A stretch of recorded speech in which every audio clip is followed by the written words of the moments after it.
Welcome to Official News Network. Please subscribe and check notification box to get all breaking news alert. Breaking: another Vegas massacre victim just found dead, and how he was killed is raising major concerns.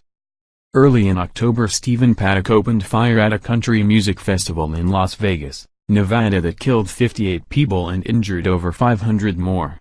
Stephen Paddock's motive still has not been discovered, but that has not stopped internet sleuths from asking questions surrounding that evening, since law enforcement has been less than forthcoming. For instance, following the deadly shooting, many survivors claimed that there were multiple shooters that night, despite the mainstream media's narrative that there was only one. Then, to add even more suspicion to that already horrifying evening, over the last month, several survivors have turned up dead, and the body count just rose by one more. Since the shooting, there have been several inconsistencies concerning the timeline that has many people questioning the official story of a lone gunman. To add to that ever-growing suspicion, the FBI has been incredibly tight-lipped on their findings, even going as far as to state they would not release any new information on the massacre. The Las Vegas Review-Journal reported on the investigators' silence just a month ago. 58 people killed. More than 500 injured.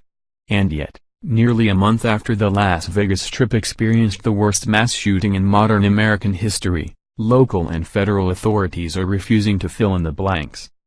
On top of the investigators' silence, many of the victims that have come forward challenging the official story of a single shooter have turned up dead.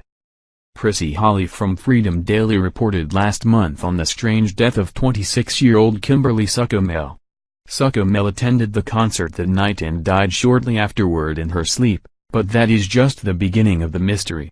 Suckamel posted on social media soon after the attack that she spoke to several survivors who claimed that there were multiple shooters and not just one like the mainstream media reported.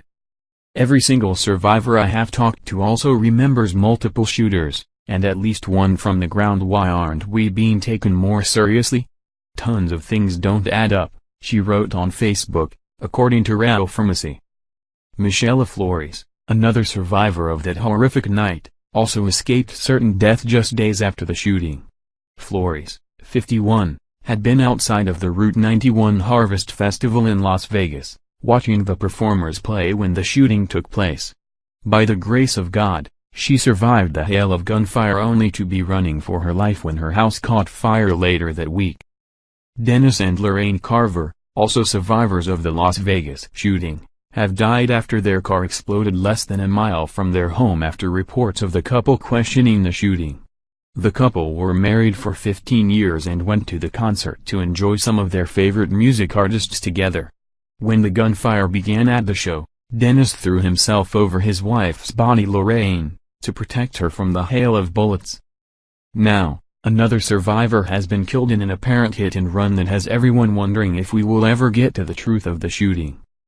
A man who survived the October 1st mass shooting at a country music festival in Las Vegas was killed last week in a hit-and-run in southern Nevada.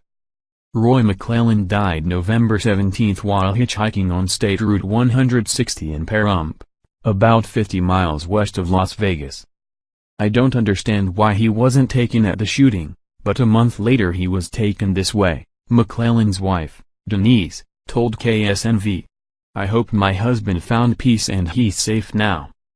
The McClellans were attending the Route 91 Harvest Festival on the Las Vegas Strip when Stephen Paddock began shooting from his 32ND floor suite at the nearby Mandalay Bay Hotel Casino.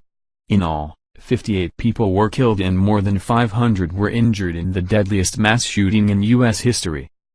Denise McClellan told KSNV that the shooting was really messing with Roy's head and he was going to therapy. On Friday, Denise posted on Facebook that Roy had stormed off after a fight with a friend the night before he died.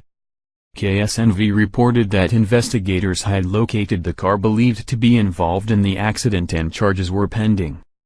With another victim of the Las Vegas shooting being found dead in such a short amount of time has many independent journalists scratching their heads wondering what are they hiding. To add to the growing suspicion is that law enforcement has banned independent reporters from attending press conferences in the past as well. The Daily Mail reports.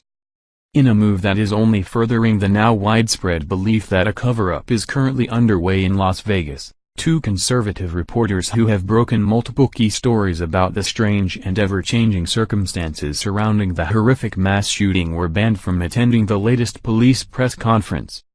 Laura Loomer and Mike Tokes were both denied entry by armed guards in what was a transparent attempt by the Las Vegas Police Department to stop anyone from asking real questions. Keep in mind, Loomer's reporting conclusively proved that supposed shooter Stephen Paddock had arrived at the hotel a full 3 days earlier than authorities had claimed. Eventually, the official story was changed, largely due to Loomer's reporting itself. In other words, they knew exactly who they were keeping out of the press conference and were doing it to specifically stop any real information from getting released to the public. Loomer